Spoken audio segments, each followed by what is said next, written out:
that God has no respect of person. Somebody got it already.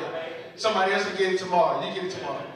COVID has proven that God himself has no respect of person. God says you allow your social economics to make you think that you're different from somebody else. God says that's a lie. God says you allow the color of your skin to create differences between one brother and one sister. God says that is a lie. He's proven it. God says you've allowed your political party, whether you're a Democrat or Republican, to make you think, to get the illusion that you're different from your brother. God says that is a lie, and I'm going to prove it to you. If all people are susceptible to suffering through COVID, that means all people are the same. Are you seeing where I'm going? Have you been watching the news? The president of the United States had COVID, contracted COVID. Have you been watching the news? The highest health official in Indiana, her whole family has contracted COVID. Have you been watching the news?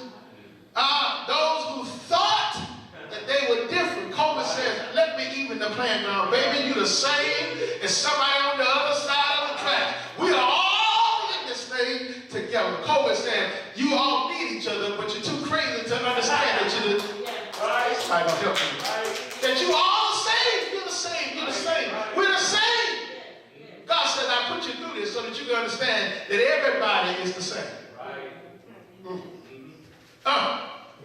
In other words, stop treating folk differently based on all of those different criteria. I didn't name all of them. But we use those different statuses in life to put us and to leverage us against other people. God says, I will make all y'all sick the same way. And there is no cure. And so if all of y'all will get sick the same way, second ought to be saying that you are the same.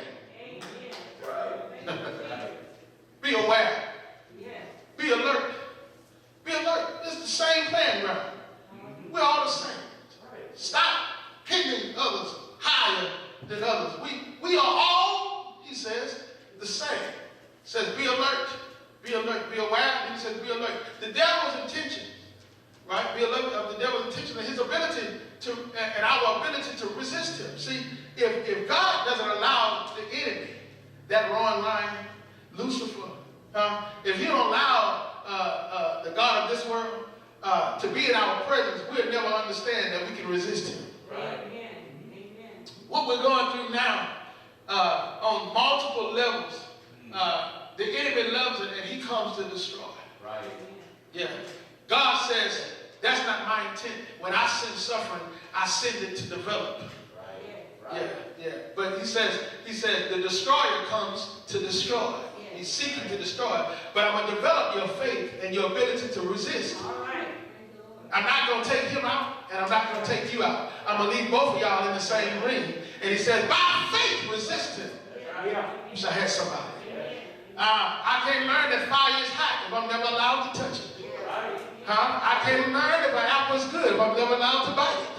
God says, I'm going to put you and the enemy, y'all going to be in the same spot, the same allotted, assigned, divine time of suffering. I want you to understand that the enemy is there and he's seeking to devour, but I'm seeking to develop. God says, I want you to see him try to take everything you have and then for me to give it all back. I want you to see it. I want you to see it. I want you to see it. I don't want you to run from it. I want you to understand that even though he's there, you got to have faith. What faith says is that faith allows me to be there. And if I'm there and he's there, I never lose. I'm undefeated. God said, I want to develop that in you.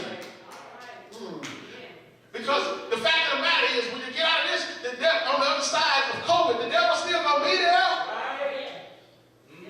Says, be sober, watch him. Be sober. Then he says, don't only watch him, but resist him. How do we do that? By faith. God, that confirms the fact that the enemy is not worried about your jewelry. That confirms the fact that the enemy is not worried about your marriage. The enemy is not worried about your job. He's using all of those things to attack your faith because he knows that See that? Last but not least, God says, suffering will teach you to give me all the glory. Yeah. Yes. Suffering will teach you to give me dominion and understand I have dominion and power. It's something about realizing that you were in something that you couldn't get yourself out that'll make you say, God, to you be all the glory. Yeah. All the honor, all the dominion, and the power. When you realize that you had a sickness, that even if you go to the hospital, they can't do nothing for you. In the midst of it, they can't help you. They can't stick nothing in your arm. They can't help you because they don't have a cure. God says, when you realize that I make you whole after that sickness you will have in your mouth, you'll be walking around Walmart saying, unto him who is able. I wish I had a witness. I give him all glory. I give him all power and dominion forever and evermore. When you realize that mama couldn't help you, when you realize that daddy couldn't help you, that family put you down, but God picked you up, you will just have it in your mouth. Minister Samantha, you'll be walking around and your children will be trying to figure out what's wrong with you. You'll be saying, to him be the glory and the dominion and the power forever and ever, all man's. Suffering is designed to leave no doubt that God is able. Suffering is designed to leave no doubt that God deserves all the glory. Suffering leaves no doubt that God deserves to have out of your mouth all the praise and that he is all powerful, that he is bigger than everything that is, that greater is he that is in you, is better than he that is in the world. You got to understand through suffering, you really figure out that God